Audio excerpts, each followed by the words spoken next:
여러분 독립기념일 연휴를 잘 보내셨습니까? 미국 분들도 그 썰렁한 농담을 많이 하시더라고요.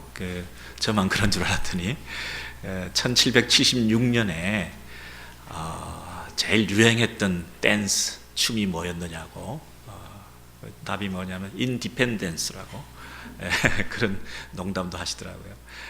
그 당시 제일 유행했던 유행했던 티가 뭐냐고 물었더니 리버티라고 그랬습니다. 또 썰렁했죠. 네, 그래서 이 독립기념일의 어떤 참 의미들을 되새기면서 진정한 우리의 독립은 뭔가, 참 자유는 뭔가,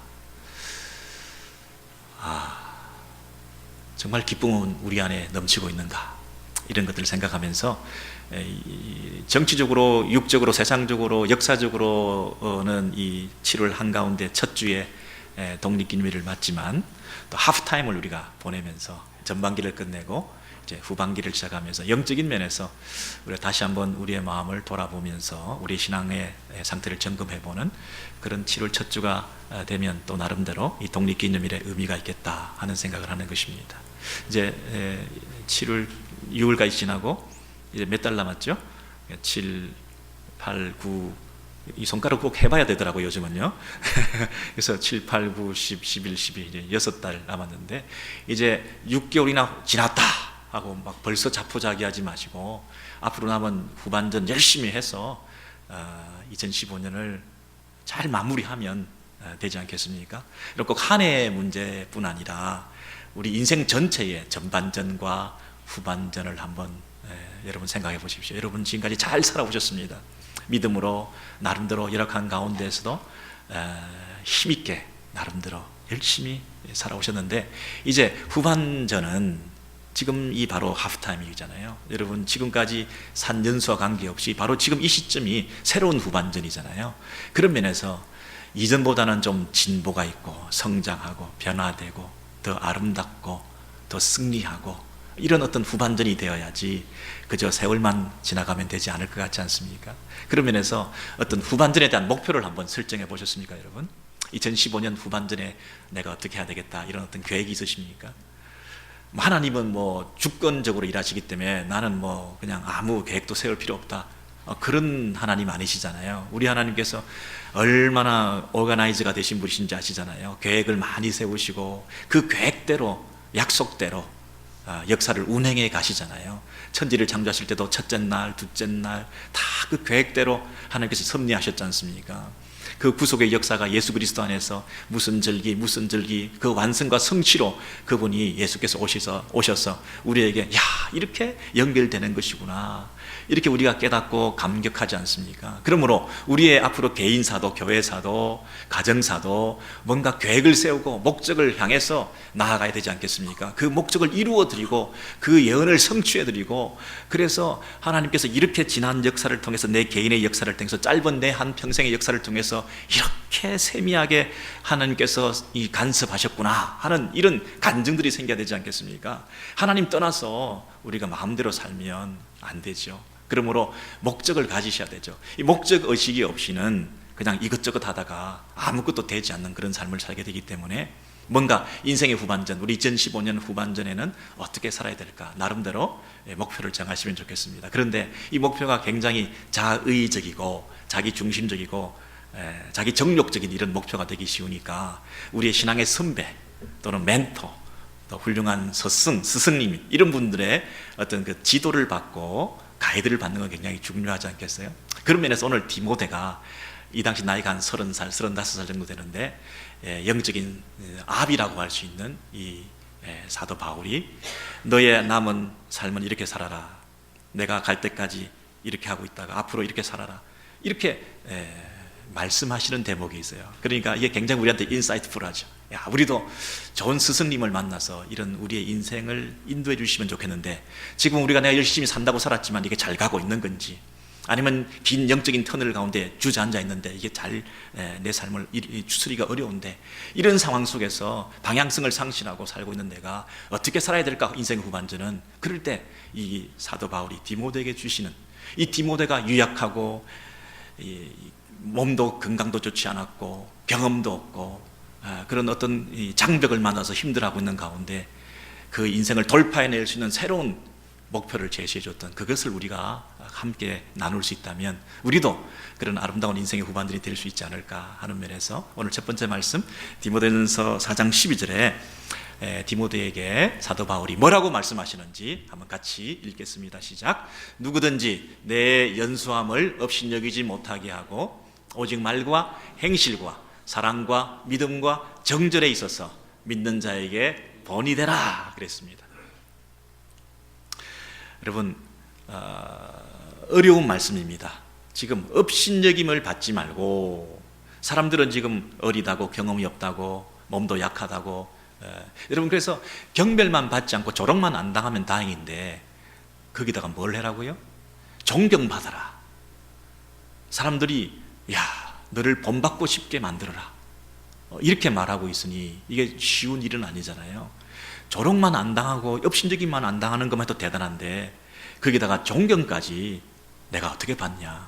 그 쉬운 일이 아니죠. 근데 그 영역이 5가지 캐러고리를 정해주면서 첫 번째는 말과, 두 번째는 행실과 사랑과 믿음과 정절에 있어서 각각 그 영역에 있어서 모든 사람들에게 본이 되라 이렇게 얘기를 했거든요. 여러분 한번 자기를 점검해 보시기 바랍니다. 여러분이 지금 잘 살고 계십니까? 여러분이 잘 살고 있는데 구체적으로 어떤 영역에서 잘 살고 있는지 어디서 좀 부족한지 그 영역들을 나눠보는데 첫 번째는 말입니다. 은혜로운 말을 하고 있습니까? 가르치는 은사를 나눠 개발하고 있습니까? 덕을 세우는 말을 하고 있습니까? 누군가 사람들이 말에 대해서는 저 사람을 본받자 야 저렇게 말하는 거 참 지혜롭구나 본보기가 될 만한 그런 말의 생활을 하고 있습니까? 아니면 두 번째는 행실 삶입니다. 여러분의 삶을 통해서 행동을 통해서 야 참 저분의 그 삶이라고 하는 것이 본이 된다 그렇게 살고 계십니까? 참 보기가 안 좋아 그런 눈살을 찌푸리게 하는 그런 말과 행동을 하고 계십니까? 세 번째는 자비, 사랑, 긍휼의 마음입니다. 얼마나 사랑이 많았든지 야 저분은 참 사랑이 많으셔 참 남을 도우려고 하는 그 컴패션이 있어 야 참 놀라워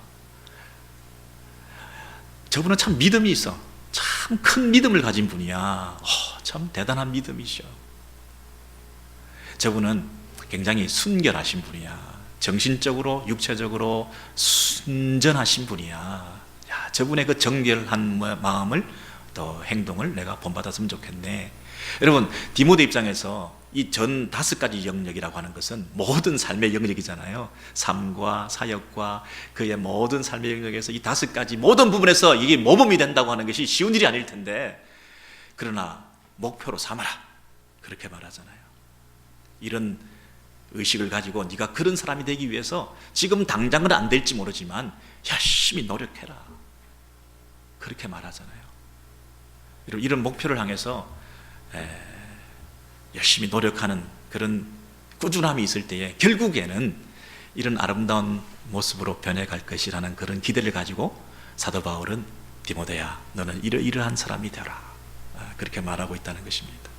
두 번째는 또 어떤 기대를 가지고 15절에서 말하고 있느냐 하면 여기서도 전심전력해라 전심전력해라 이게 쉽게 되는 일이 아니다.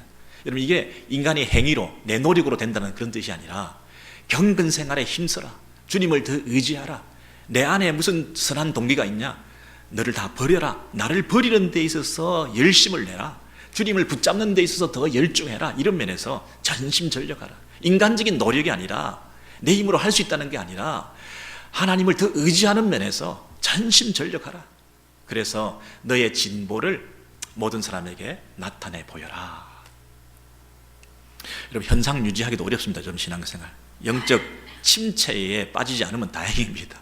이 시대 교회와 성도들이 너무나 어렵고 힘든 가운데서 신앙이 성장한다는 것이 참 어렵습니다. 그런데 현상 유지는커녕 침체하기 쉬운 뒷걸음질하기 쉬운 이미 가졌던 믿음도 다 까먹는 이런 시대에 진보해라 앞을 향해서 달려가라 성장한 것을 많은 사람들에게 나타내 보여라 너 혼자가 아니라 다른 사람들이 보고 야 저분 정말 성장했다 정말 신앙생활 열심히 했구나. 정말 교회 다니면서 저렇게 바뀔 수가 있냐. 이전에 있는 신앙 다 까먹은 우리들은 지금 생각하면 이거 쉬운 일이 아닌데. 그런데 기대와 목표는 뭐로 가져야 됩니까? 성장해야 되겠구나. 내가 이 자리에 있으면 안 되겠구나. 진보해야 되겠구나. 어떻게 한다고? 전심전력해서 내가 달려가야 되겠구나. 이런 마음을 가지라는 것입니다. 모든 사람에게 이런 인정을 받기가 쉽겠습니까?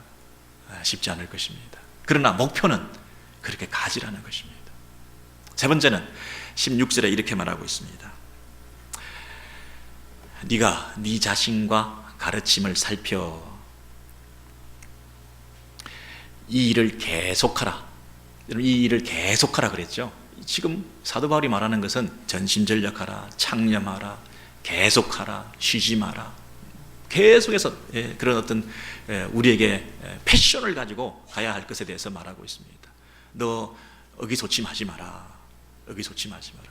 몸이 약하다고, 경험이 없다고, 사람들한테 조롱받는다고 그냥 주저앉지 마라. 일어나라. 열심을 가지라. 네가 할 일을 해라. 하나님 앞에서 네 사명 감당해라. 그것을 하면 네가 하나님 앞에서 아름다운 책무를 감당해서 많은 일들을 할 수 있는데, 그 중에 제일 중요한 게 뭐냐면 이것을 행함으로 네 자신과 너에게 듣는 자를 구원하리라 그랬습니다. 구원하리라. 이거 못해요. 이거 나 하나 구원하기도 어려운데 남을 어떻게 구원해요? 내가 지금 서바이벌 하기도 어려운데, 내 혼자 살아남기도 어려운데 남을 어떻게 살려요? 그런 마음이 드는 반에 다른 사람들을 살려라. 다른 사람을 구원해라. 너뿐 아니라 다른 사람의 구원을 위해서 전심전력하라. 이렇게 말하고 있어요. 여러분, 이 세 가지, 이것이 우리 인생의 남은 후반전에 어떤 고울이 되었으면 좋겠습니다. 첫 번째는 뭐였습니까? 본이 되라. example이 되라. 본이 되라. 여러분, 매사에 여러분이 본이 되는 삶을 살고 계십니까? 그냥 대충 에버리지만 하려고 하면, 평균 정도 이렇게 살아가려면 하면 그냥 살아갈 수 있을 것 같죠? 그런데 누군가에게 본이 돼야 되겠다, 이 마음을 먹으면 행동거지나 우리의 마음 자세나 헌신의 태도나 이렇게 달라지지 않습니까? 그래도 내가 목사인데, 그래도 내가 직분자인데, 그래도 내가 교회를 몇십 년 다녔는데 내가 본이 돼야지. 이런 마음을 가지면 내 자세가 달라지지 않습니까? 내 태도가 달라지지 않습니까? 본이 돼야지. 말과 행동과 사랑과 믿음과 그리고 정결함에 있어서 내가 본이 돼야지. 배우자가 남편과 아내 서로를 보면서 참 존경하고 본이 된다, 그런 관계가 돼야지 가까운 사람들끼리 서로 실망해가지고 배울 게 없다, 본받을 게 없다, 이렇게 되면 얼마나 비참합니까? 믿는 자에게 본이 되라 그랬거든요. 믿는 자에게 본이 되라.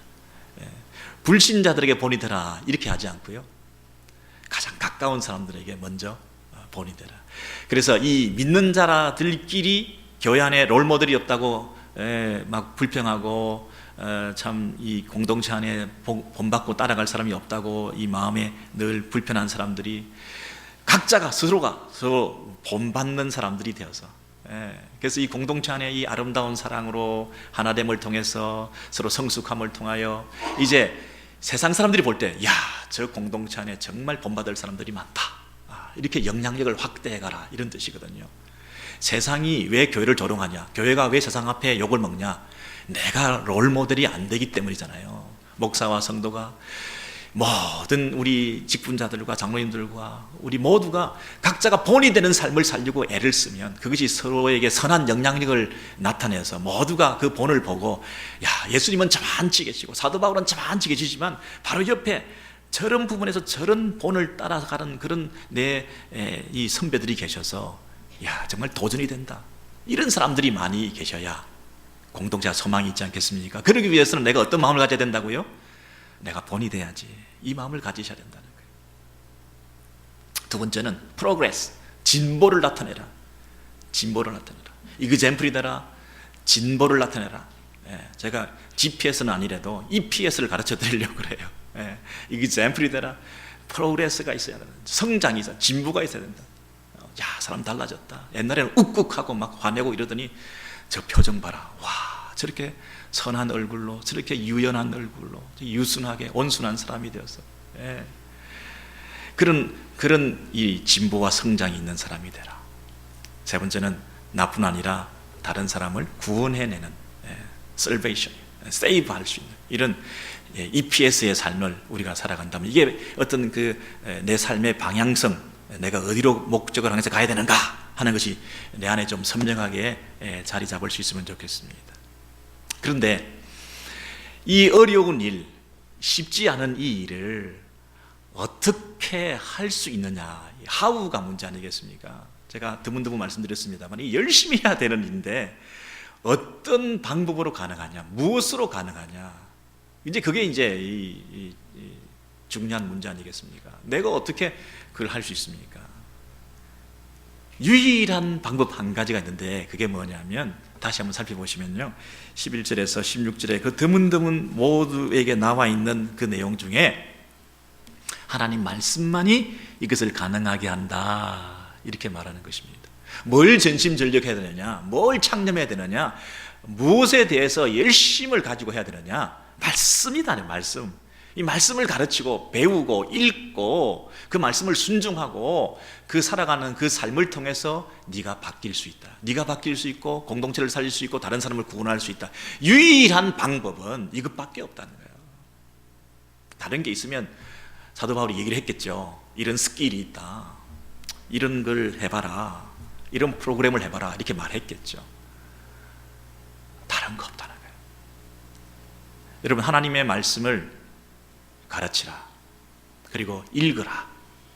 여러분, 여기서 읽는다고 하는 것은 그 당시에 이 공적 예배 회중들이 모여있는 회당에서 성경 각 책이 각자에게, 성도들에게 없잖아요. 그러니까 한 사람이 앞에 나와서 두루마리 성경책을 펼쳐서 읽는 것입니다. 여러분, 그 말씀을 얼마나 사모하는 마음으로 듣고 그 말씀을 마음에 새겼으면 그 읽는 것을 통해서 우리의 영적 성장과 믿음의 진보가 나타났을까요? 읽는 것, 읽는 것에부터 출발해서 그 말씀을 권하는 것, 그 말씀을 가르치는 것, 거기에 전념하라. 그리고 이 모든 일에 말씀을 가지고 말씀을 배우고 말씀을 사역하는 그 모든 일에 전심전력하라. 여러분, 그리고 마지막에 네가 네 자신과 가르침을 살펴보아라. 너 자신을 살펴보아라. 그리고 말씀을 살펴보아라. 너무나 중요한 말씀들이 여기 많이 나오고 있어요. 여러분, 내 자신을 살펴봐라. 그리고 가르침을 살펴봐라. 이 말은 이 가르침을 내 자신에 비추어서 네가 과연 그 가르침대로 말씀대로 살았는가 하는 것을 먼저 점검해 보라는 거죠. 네 자신을 살펴봐라. 그리고 가르침을 살펴봐라. 그 말씀에 내 삶을 비춰봐라. 그런 얘기잖아요. 어떤 사람이 이렇게 말했습니다. 목사님, 제가 성경을 이번에 세 번째 성경을 3번 딱 읽었습니다. 그랬더니 그 목사님이 이렇게 말했습니다. 형제가 성경을 3번 읽었는데 성경은 형제를 몇 번 읽었소? 이렇게 말했다는 것이에요.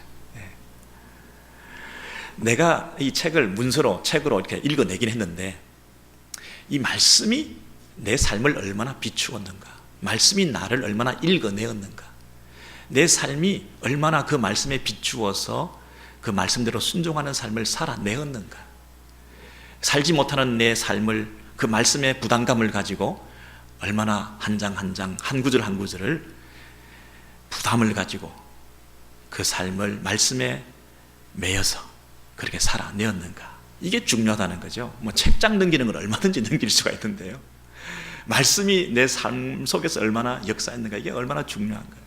나를 살펴보아라, 말씀을 살펴보아라, 나를 살펴보아라. 지금 그렇게 말하고 있지 않습니까?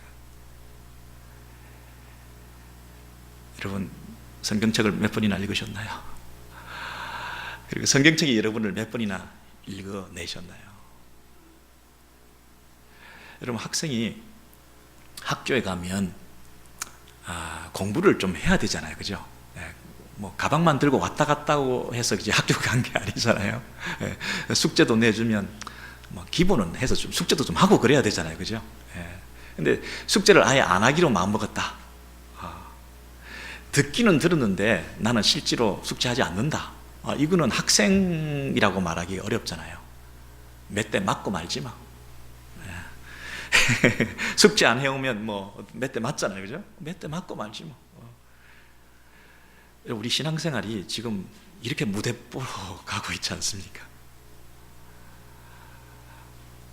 신앙생활이라고 하는 것은 하나님 말씀을 내 안에 새기고 그 말씀대로 순종하며 살아가는 삶이 신앙생활인데, 그 말씀을 받아들고서도 그 말씀대로 순종하려고 하는, 숙제를 하려고 하지 않는, 들은 말씀, 배운 말씀, 읽은 말씀을 삶 가운데 나타내 보이는 모습이 없이 살아가는 그런 삶을 아주 태연하게 아주 살아가고 있는 거예요. 그리고 몸으로 뭐 때우고 말지 뭐 한 대 맞고 말지 뭐, 시험이 오거나 또 유혹이 오거나 그러면 뭐 대충 그냥 견디지 뭐. 여러분, 이렇게 신앙생활을 하면 장기적으로 볼 때는 영적 침체에 빠져듭니다. 여러분, 영적 침체는 교회 오래 다닌 사람이 가지게 될까요? 처음 예수 믿은 사람이 가지게 될까요? 영적 침체는 신앙생활 오래 하신 분들 중에 그런 무기력증이 찾아오기가 쉽습니다. 왜냐하면 예수를 믿는다는 것은, 한마디로 얘기하면 내가 예수를 믿는다는 것은 예수님을 내 안에 왕으로 모셔드린다는 거거든요. 내 안에 왕으로 모셔드린 그 예수님이 내 안에서 일하고 계시잖아요. 그분이 말씀하시잖아요. 내 안에 왕으로 계신 그분이 나에게 늘 말씀하시고 그 말씀의 인도를 받는 24시간 그분께 매여 있는 그 삶을 살아가는 거잖아요. 그런데 명목상 성도는, 교리적으로 예수를 믿는다고 하는 분들은 그저 예수를 믿는다고 교회를 왔다 갔다, 성경책을 들고 왔다 갔다 하는데 실제로 그 말씀과 함께 살아가지 않는 거죠. 그러니 형식주의자가 되고 명목상의 신자가 되고 실제로 실력이 배양되지 않는, 신앙의 어떤 내공이 쌓이지 않는 이런 삶을 살면서 가식적이고 위선적인 삶을 살다가 신앙의 연륜은 오래되었는데 내 안에 능력이 없다 보니 영적 무기력에 빠지게 되고, 또 그런 가운데서 영적 침체 터널에 깊이 빠져서 신앙생활에 아주 태만하게 되거나 자포자기하게 되거나 이중적인 인격이 되거나, 아니면 영적 우월감에 빠져서 종교적인 사람으로 껍데기밖에 없는 신앙인이 되는 거죠. 얼마나 무서운 일인지 모르죠. 이게 어떻게 가능하다고요? 예수를 믿지만 내 안에서 말씀이 역사하지 않는 거예요. 말씀의 능력으로 살지 않는 거예요. 말씀이 양식이 되어서 내가 잘하지 않는 거예요.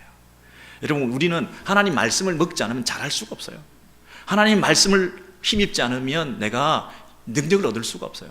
내 안에 있는 어떤 선한 동기도 없고, 내 안에는 어떤 능력과 원동력이라는 것이 내 안에 없어요.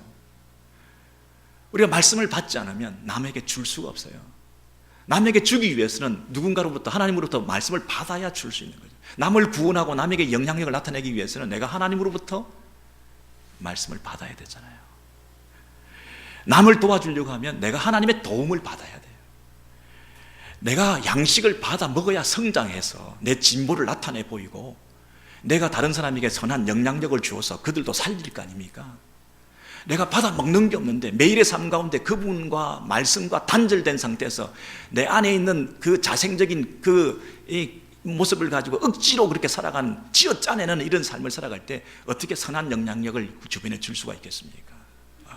불가능한 거죠.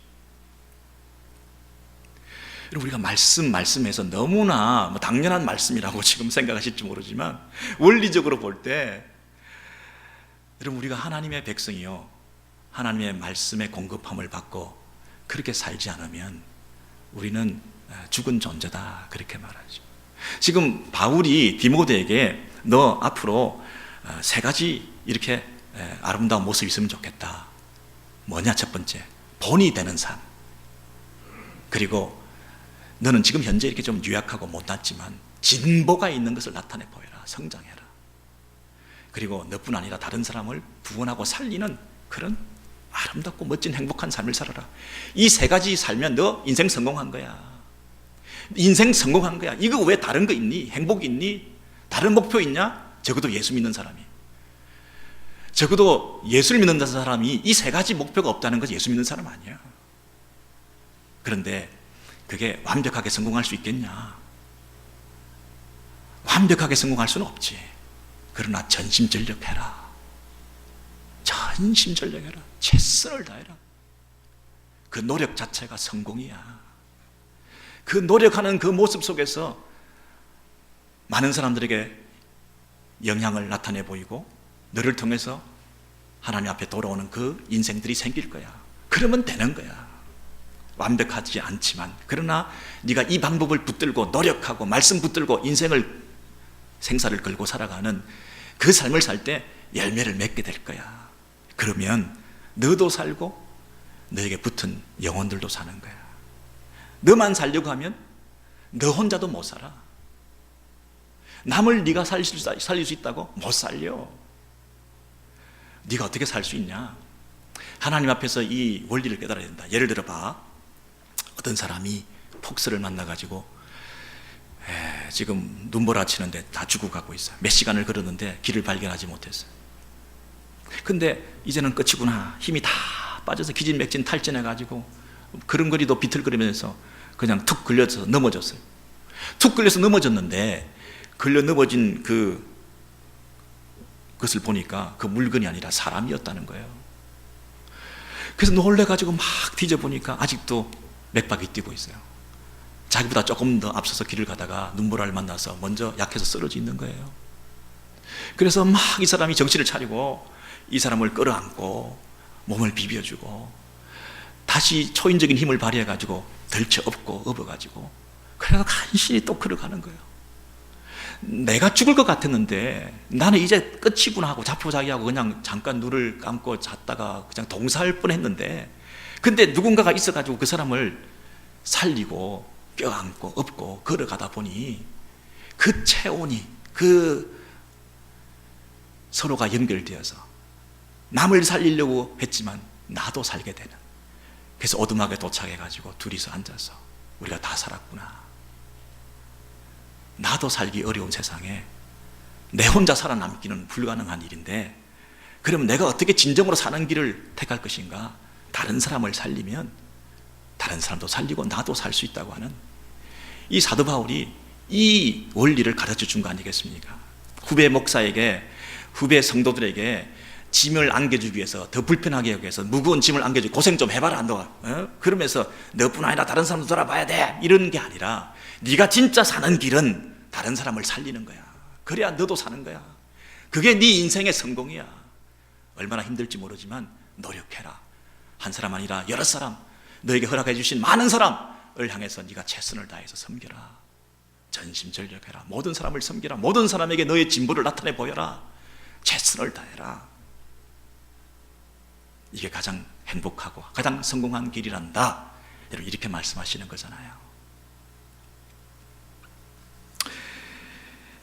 우리 인생을 여러분 한 번밖에 남지 않았다고 늘 얘기를 하는데 자꾸 세월은 빨리 가고 있습니다. 여러분, 자꾸 이 한 달 한 달이 너무 급하게 지나가서 2015년 여러분 오늘 7월인데 돌아서면 성탄절 준비해야 됩니다. 걱정입니다, 여러분. 그러면 성부영신 예배 또 드려야 돼요. 2016년 뭐 이래야 되잖아요. 여러분, 이러지 말고 하루하루 매일매일, 제가 주보 사이에 성경 읽기표를 나눠드렸는데요, 성경 읽기표에 1월달부터 되어 있지 않고 7월달부터 되어 있어요. 7, 8, 9, 10, 11, 12. 이 6개월만큼이라도 여러분 이번에 한번 성경 읽기부터 시작하십시다. 회당에서 여러분 두루마리 책 펴고 앞에 읽어주는 사람 그 4만 원 말씀 듣고 있는 게 아니라 여러분 책 다 있잖아요. 여러분 체크하셔가지고 매일 성경 읽기를 하시다 보면 그 말씀이 여러분 안에서 살아있게 되잖아요. 말씀이 우리 안에 있으면 내 안에서 하나님이 역사하시잖아요. 내 안에서 하나님이 역사하셔야 여러분을 바꾸잖아요. 여러분이 바뀌어야 다른 사람을 살리잖아요. 여러분, 이 말씀과 함께 동행하는 삶을 살면 조금 지나고 나면 열심히 하다 보면 어떻게 되죠? 여러분이 어디 가 있죠? 생각하지 못한 곳에 가 있죠. 여러분이 어디까지 가 있죠? 남을 섬기는 그 자리까지 가 있죠. 여러분이 전혀 계획에도 없었던 그 일이 말씀을 통해서 여러분을 동력화시켜서 움직여가지고 여러분의 삶을 더 아름답고 영광스럽게 만들어 가시죠. 말씀과 동행하는 매일의 삶을 살면 말씀이 내 안에 역사하시면 하나님이 내 안에 역사가 일어나서 그 하나님께서 나를 변화시켜 가시죠. 조금만 지나면 여러분 어떻게 되죠? 우리가 진보를 나타내 보일 수 있어요. 다른 사람이 보고 변했다 하는 말을 들을 수가 있어요. 내가 전에 생각하지 않았던 그 변화된 내 모습을 보고 나도 깜짝 놀라게 될 거예요. 이걸 매일 시작하지 않으면 불가능하다는 거예요. 여러분, 애초에 사람을 변화시킨다 하는 것은 불가능하고 내가 나를 변화시킨다는 것도 불가능하잖아요. 이거 원래부터 불가능한 게임이에요.